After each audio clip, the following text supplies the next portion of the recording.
Hello everyone and welcome to The Money Show, and this is a very special show that we have for our viewers today. Credit and debit card fraud is on the rise, and in our special show today, we're not here to only answer your concerns and questions and queries on debit and credit card fraud, but we also want to give you insights to go the extra mile to protect yourself from being duped.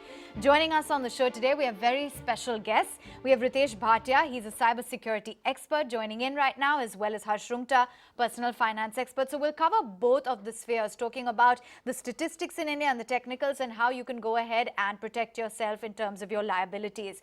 So I want to kickstart the show, Ritesh, by talking numbers. How does India stand right now when it comes to the overall debit and credit card frauds? See, well, compared to the other cyber crimes, I would say this is one of the biggest in terms of numbers. When we compare it with the other kind of cyber crimes, I mean, I'm talking about Facebook frauds and all other kind of cyberbullying and other things. And if you see on the screen itself, we had 505 cases, but this is only for Mumbai city as such, which is quoted on the Maharashtra government website. I don't currently have all over India figures as such, but yes, these frauds are increasing quite a lot, and they'll continue to increase as such. And I would say that user awareness is something that's missing, and it's because of that. Yeah, that's very important, but I'm glad you're here today because we're going to, address all of those concerns and talk a little bit more about how users out there can become more aware.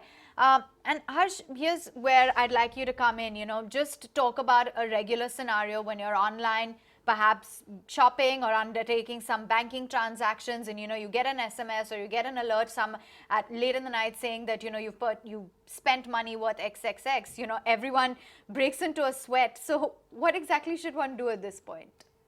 So I think if you receive an SMS saying that some unauthorized debit has happened, just remember the biggest thing you need to do is to report it back as quickly as you can. Now RBI guidelines require that you can now report back simply by saying reply to that message. Okay, if it's an email that you are looking at, again you can just say reply, okay, and that automatically will trigger off certain actions on part of the bank that's required as per the guidelines. Please remember, the quicker you report, your liability will stop. After you report, there is no liability on you, whether the mistake was yours or whether it was the bank or whether it was a third party error. So reporting it quickly is the key. That I think is something you remember, and reporting has now been made very simple. Just reply to that message. That is all that you need to do. Okay, reporting is step one, and especially in this digital age, it's fairly easy to do so as well. Ritesh, before we get to those questions and queries, you were walking me through the different types of debit and credit card fraud, and apart from phishing, I hadn't really heard of any others, and I think we should make viewers out there a little more aware. What are the different types, just in simple language? In very simple language, okay, see, these words sounding fancy, but it's how it is. There is something called as phishing. These are techniques to make you do the particular fraud or to make you a victim. So phishing is when you get an email, okay, the email seems to be coming from the bank, which says, okay, your credit card has been blocked. You go, you click on it, it takes you to a particular page wherein you put your credit card number, you're made to enter your CVV number, and that's it. Actually, it was a fake mail, and hence it's called as the phishing. Okay, wishing is something, it starts with V. It's not the wish, I wish it, it starts with a V. Here what it is, there is a particular caller who's calling you up and asking you for certain details. They are going to put some psychological pressure, or they're just going to play around with your brains as such in a psychological aspect, or they will take you even through an IVR system that press now and press enter your digit number and enter your credit card number and all. And there is smishing. Smishing is all through the SMS. Reply to this particular thing, you reply with your data. So these are the particular techniques to get your credit card details. Remember one thing, once you have the credit card number, the expiry date and the CVV, that's it. Now the card can be cloned, because it's only in our country where we require an OTP. But in order to do international transactions, you don't require the OTP. Okay, so to a certain extent, I would even, you can't really justify, but to a certain extent, you could even hold, the customer responsible, because do not give out any details until and unless it is an official or a verified person that is contacting you. I think that's step one. But let's move on. Would you like to add I to would that? want to Okay. correct you over here. Exactly. Okay. Never, a bank or any credit card will never ever call you. Ask you for In your fact, Will details. never do that. In fact, I would go so far as to say, don't share your OTP with God Himself. The OTP is not meant to be shared. I think that rule has to be written down now and underlined 100 times. No sharing any confidential Any and PIN, OTP OTP, details. passwords. These three things. No one will ever ask you for it, is what you're No saying. one will No ever bank ask. authority. Anybody asking, understand that he's a fraudster.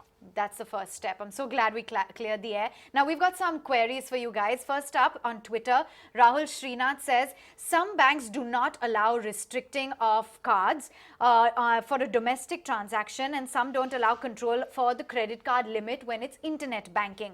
Why is no OTP required for international websites?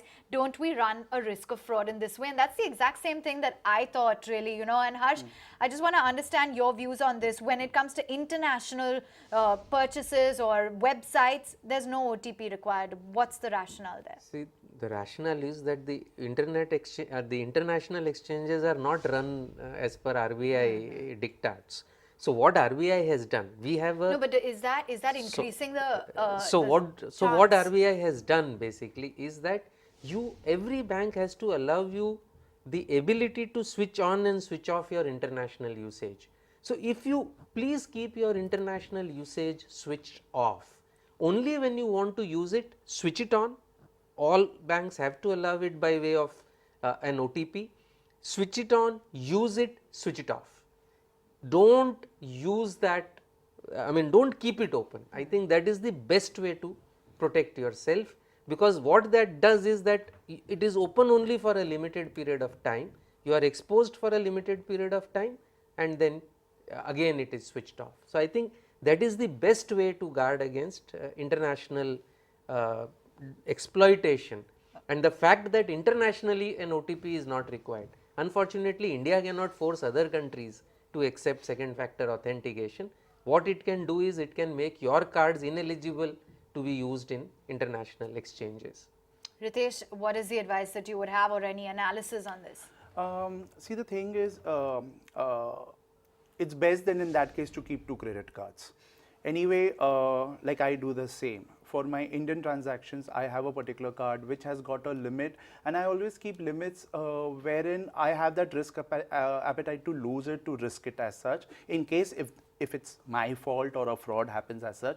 For international ones, I have kept another one with this where a bank allows me, as he was saying, to switch it on off. So whether a bank allows me to block the usage or unblock the usage. So the other one, I go to the website, and from the website I'm able to even monitor my limit. I can increase, decrease my limit. I can say international transactions off.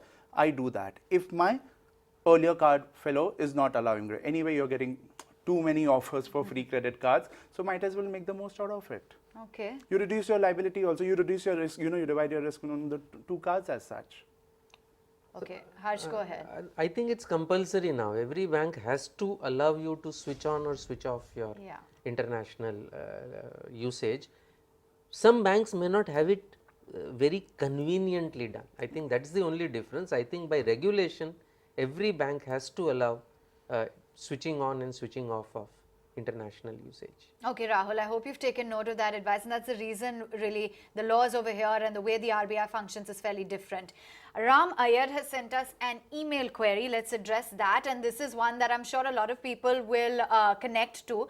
When booking a hotel room or a flight, you tend to spend a lot of money online, he says, at one go.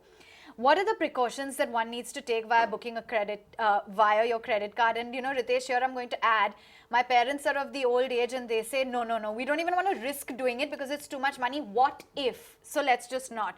So how do you change the mindset and assure people that, there are steps that you can take in order to prevent anything from happening?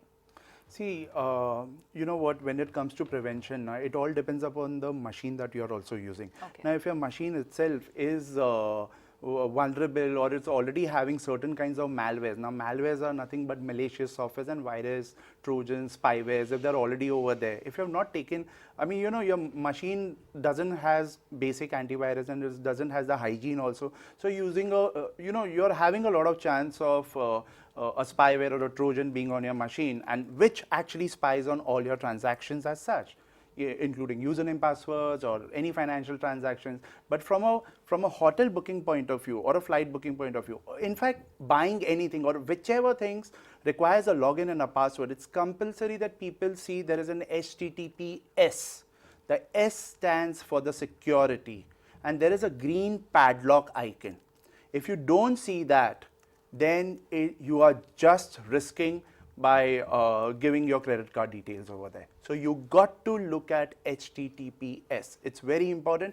Second very important thing is, are you really on that particular website? Because this is what exactly is phishing about. You know, you may say, okay, bookmyticket.com, but it is B00K, not BOOK.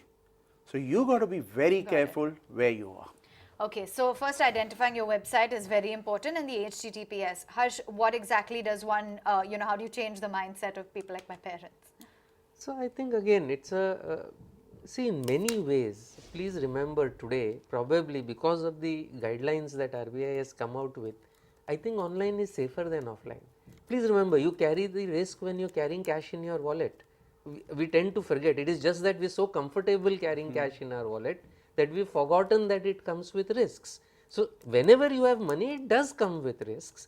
But I think the fact that an online money is traceable, when you're doing domestic transactions, I think it's reasonably safe, as long as, because it's a second factor authentication, as long as you don't share your OTP, as long as you've not clicked on a link, I don't think anything else. If there is an unauthorized transaction, report back quickly and the money will be reversed. Keep your international usage locked. I think that is a one part of the thing. And if you don't use international at all, and some people don't, maybe your parents don't, just keep it locked permanently. Okay. Okay. Gentlemen, thanks so much for giving that advice, and you know, we will be addressing lots more queries. So this is important when it comes to, you know, spending large sums of money online for particularly hotel and flight bookings. Never click on any link that's been sent to you. Make sure that you don't share your OTP, and keep the international usage as well deactivated on your card at all times. Those were some of the tips that were given earlier. Quick break, be back with more. We talk about the security loopholes and what you can do if you've been cheated.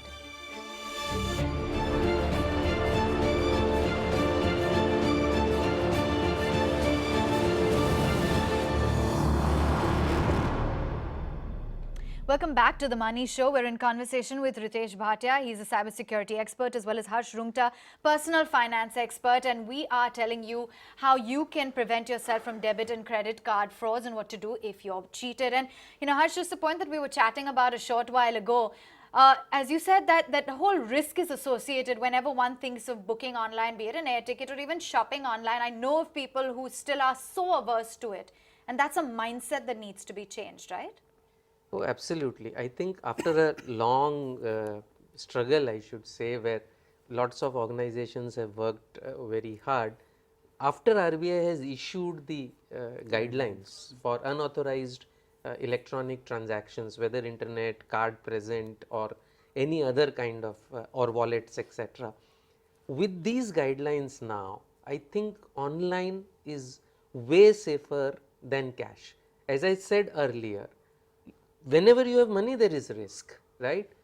But with online, mainly because it is traceable, I think and with the guidelines, which if it is the fault of the bank, you have no liability. If it is not the bank's fault, not your fault, again it is the bank's liability. The liability attaches on you only if you have shared your OTP or you have clicked on some link, which means you have proactively made a mistake. One, the only requirement on your side is quick reporting. I think moment you do quick reporting, that money has to come back to you. Is there a time frame? Is there some particular time frame that if you've missed X number of days and not reported it within that much So I time? think 3 days, 3 working days is the limit. It's different for different kinds of things. But my point is, why should it even be 3 minutes? I mean, moment you get it, okay.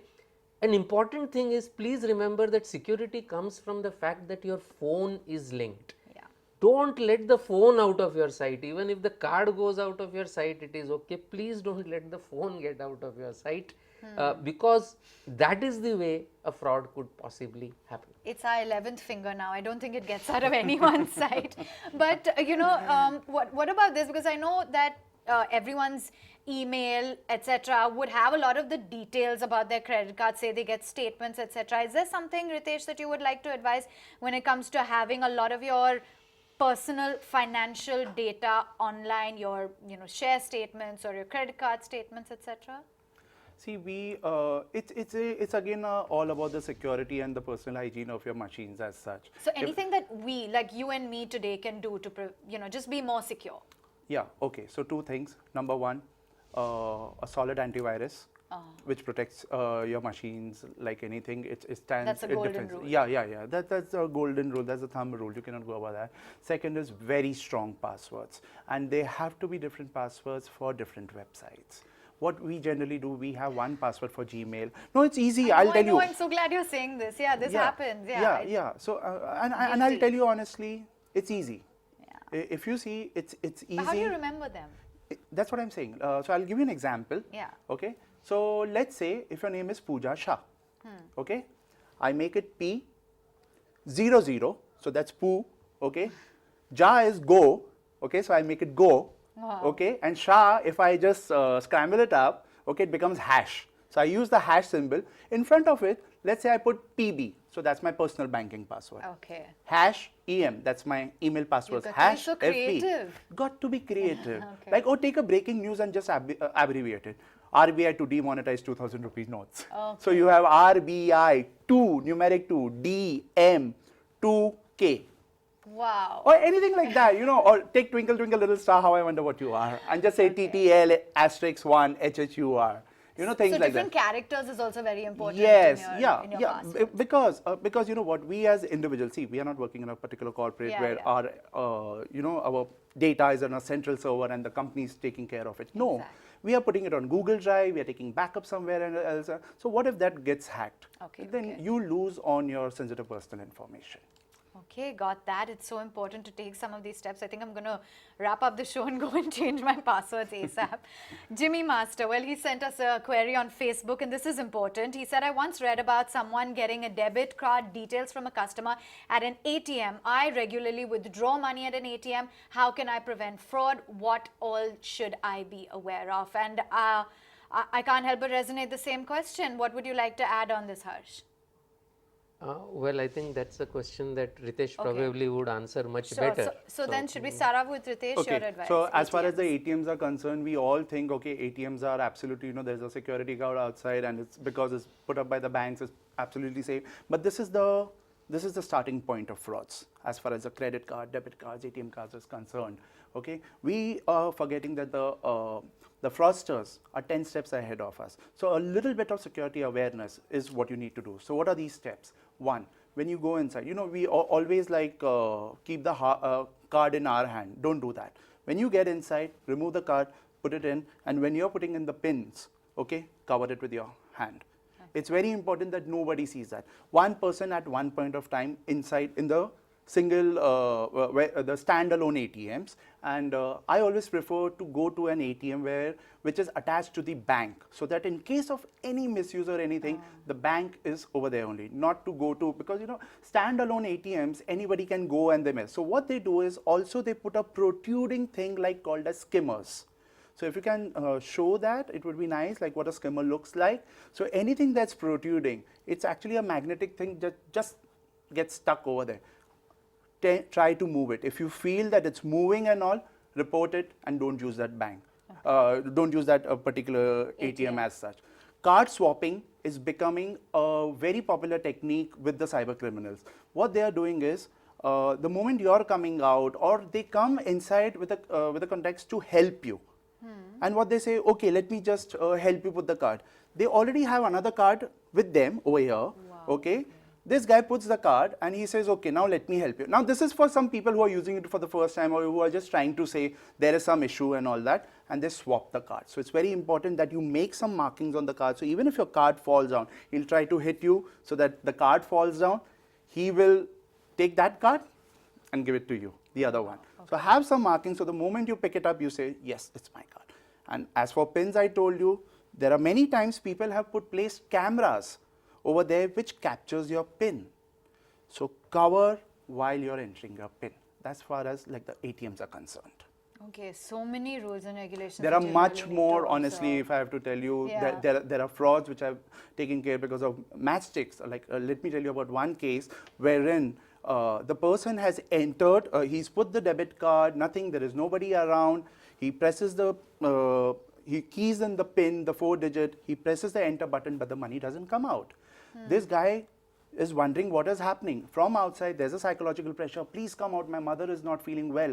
I want to go inside and get the money. Please come out fast. You know, if he just pressurizes you. This guy goes out. What this guy does now, he takes that, you know, that the touch-knee kind of thing, a pin. Okay, below the enter button, there could be a chewing gum or it could be a matchstick. They just remove that, press the enter button, and the money comes out. So very important to press the cancel button when you leave the ATM. And make sure if you've withdrawn extra, cash, that you leave with it.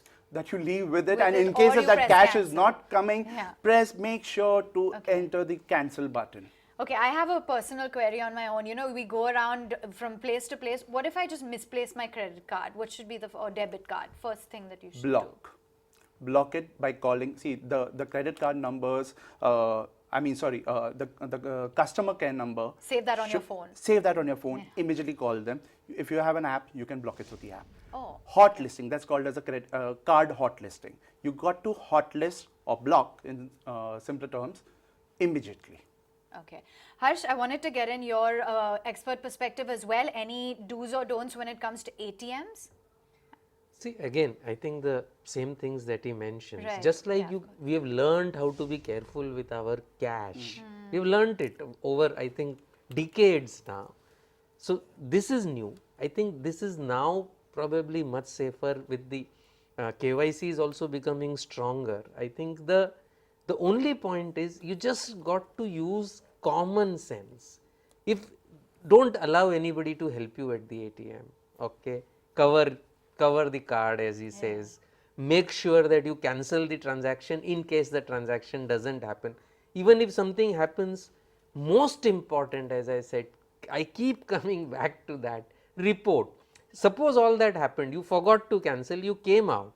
When he withdraws the cash, when the fraudster withdraws the cash, you will get an message. Immediately at least report that thing so that at least no further damage will be done. So I think keeping track of your phone, knowing what is happening, reporting back, I think that is the real trick. And as you said, make sure you don't lose your 11th finger. But Avan, you know what, here there is, not that I'm against this particular thing, but you know, all the time the phone with you is not possible. Now what fraudsters are really doing now, they are making the transactions at night when the phone is kept on the silent mode. So the bank tries to contact you. So there are no alerts. So even if the alerts are coming, so there are many people who have lost this kind of money. So wait, what do you do then? What can you do as such? Because you're sleeping, the bank is, honestly, as he rightly says, the bank is putting an effort. 24 hours, they are there online, you know. The moment any transaction is happening. But that can only happen if your card is lost, correct? If your card is compromised, I wouldn't say lost, if it's compromised. There are several ways to compromise your card. I told you about the skimming, there is cloning, there is card swapping, there are several but what ways. do you do now? It's late at night, your phone's on silent. It's late at night, your phone is on silent. So what has happened? So again, we come back to security awareness. Okay. So somewhere there is an error on the part of this particular person. Let's take a very simple example. You know, somewhere I got your card or even the card details. Let me tell you, just by having your credit or ATM card number, expiry date and CVV, As I mentioned earlier, I can still do a lot of transactions as such. And these are sold in the market at the rate of 5 rupees per record. Wow. These are sold in the market. A very important thing which people don't understand is that they get alerts, it pops up. It pops up on your phone and you see an OTP. So if I'm sitting next to you, I am just trying to do that and there it pops up the OTP. I very candidly see it. I enter it, I got your OTP. My God, I think the fact that you guys are saying that they're 5 steps ahead, I think they're 105 steps ahead, and awareness is the first step. I hope Awareness this show, is yes. the first step. And thank you so much, both Ritesh as well as Harsh, for joining in. It's been a very insightful show, and I hope a lot of our viewers have benefited from the same. And if you have any questions or queries, please do reach out to us. Thank you so much for watching.